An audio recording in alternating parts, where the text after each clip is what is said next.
개인화되어져야 되겠죠. 복음이 개인화되어진다는 말은 복음의 응답이 나타나는 것을 말하는데, 복음의 응답 중에 응답이 바로 하나님의 나라가 임하는 것입니다. 오늘 말씀을 통해서도 하나님의 나라가 우리에게 임한 그 증거가 뭐냐면 흑암의 권세가 무너진 것을 말합니다.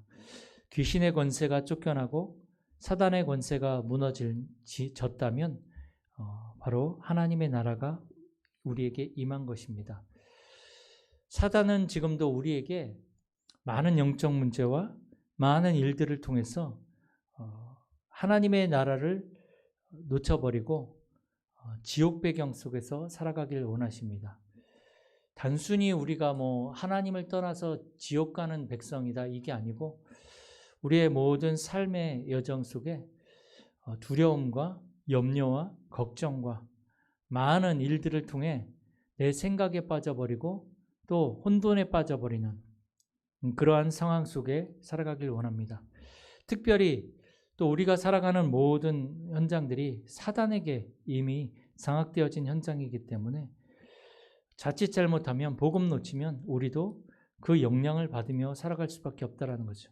문화 자체가, 흑암의 문화가 모든 사람들을 사로잡았고, 특별히 우리 청소년들을, 많은 우리 렘넌트를 사로잡았고, 또 정치도 성경의 에베소서의 6장에 있는 대로 정사와 권세와 이 어둠의 세상 주관자들, 이 정사를 사단이 사로잡고 있습니다.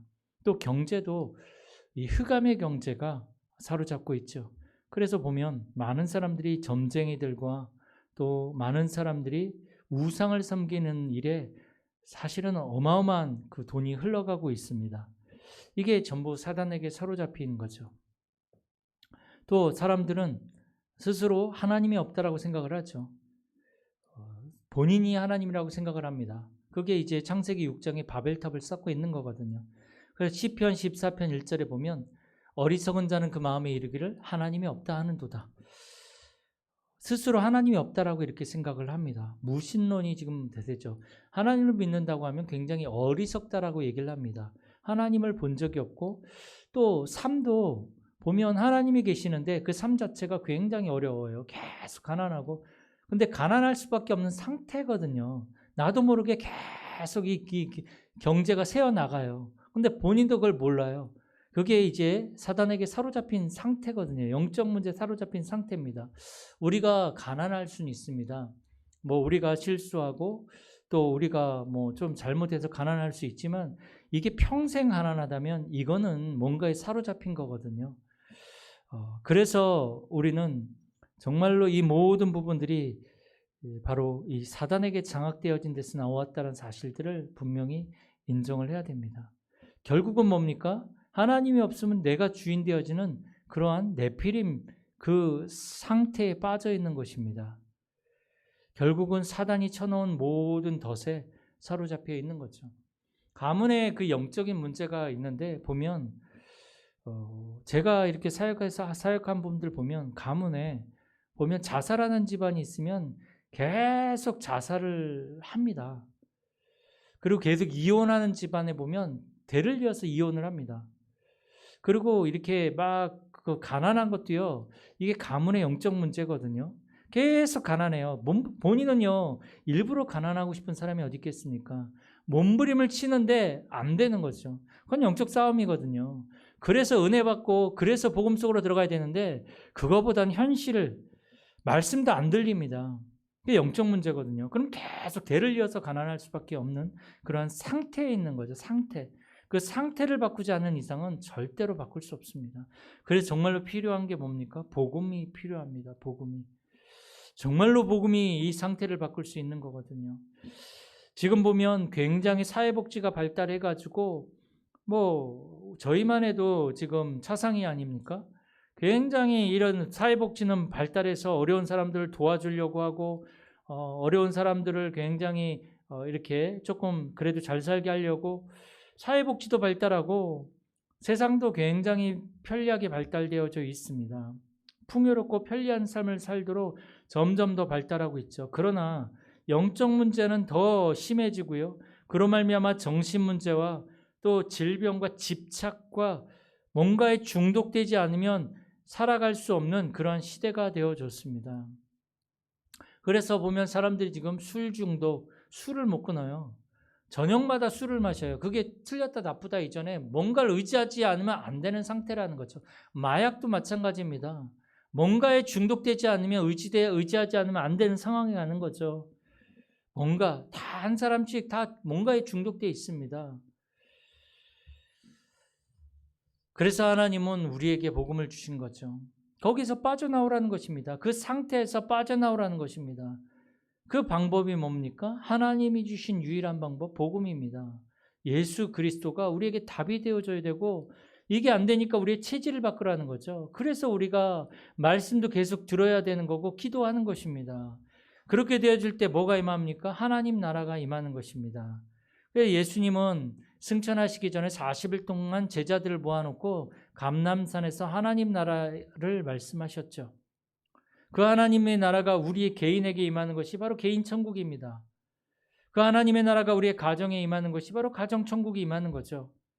우리 교회에 임하는 것이 바로 교회 천국이 임하는 것입니다. 하나님의 나라는 어떻게 임합니까? 예수를 그리스도로 고백한 자들에게 성령이 하나님의 영이 임하시는데 그때 모든 귀신이 쫓아냈는데 그게 하나님의 나라가 임했다는 증거입니다. 굉장히 산업이 안 되어지고 계속 해도 안 되어지는데 하나님의 나라가 임하면 그 산업을 맡고 있던 흑암이 무너지는 거 아니겠습니까? 계속 가난한데 그 가난을 사로잡고 있는 흑암의 권세가 꺾여지는 것. 그게 하나님의 나라가 임한 증거입니다. 강한 자라는 표현을 성경에 했는데 강한 자가 있습니다. 강한 자. 사단이 계속 우리의 가정을, 가문을, 개인을 사로잡고 있습니다. 절대로 우리의 힘으로 빠져나갈 수 없죠. 그 강한 자를 어떻게 이길 수 있겠습니까? 사단이라는 존재가 영적인 존재인데 육신을 가지고 어떻게 이길 수 있겠습니까? 강한 자를 결박해야 되는 것이죠. 강한 자. 그 강한 자를 결박할 수 있는 방법이 바로 복음입니다. 그리스도가 나의 그리스도 되어질 때에 하나님의 나라가 임하면서 강한 자가 결박되어지는 거죠. 그래서 바로 예수 그리스도를 선포하는 것이 강한 자를 결박하는 것입니다. 이 그리스도를 우리가 말하고 이 그리스도를 계속적으로 우리가 전 세계에 말하는 것이 바로 세계 복음화겠죠. 그래서 우리 교회를 통해서 나를 통해서 계속 하나님의 나라가 확산되어지고 파급되어지고 완성되어지는 것이 바로 전도와 선교입니다. 이것이 바로 하나님이 우리에게 주신 축복이고 우리 인생의 여정에 우리가 감당해야 될 사명이고 또한 응답입니다. 이 하나님의 나라가 먼저 임해야 됩니다. 우리의 마음 속에, 심령 속에, 우리의 현장 속에, 우리의 가정 속에 하나님의 나라가 먼저 임해야 됩니다. 하나님의 나라가 임하지 않으면 아무리 발버둥 쳐도 아무리 노력해도 우리에게 있는 이 상황들을 이길 수 없습니다. 우리의 이 상태를 변화시킬 수 없습니다. 우리 가정과 가문의 모든 영적 문제를 끝낼 수 없습니다.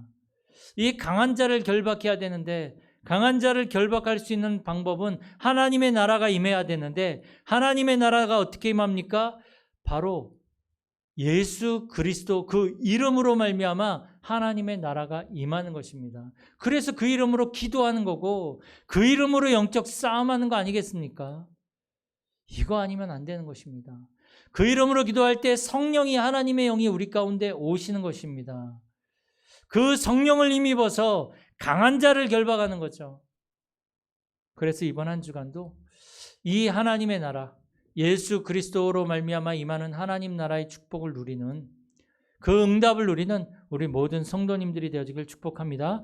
하나님 감사를 드립니다. 이번 한 주간도 우리가 하나님이 우리에게 주신 유일한 해답 되신 이 복음을 누리며 또 이 복음을 통해 우리에게 임한 하나님의 나라가 우리 안에 우리의 현장에 가정 가문에 모든 곳에 임하는 것을 확인하는 한 주간 되게 하여 주옵소서.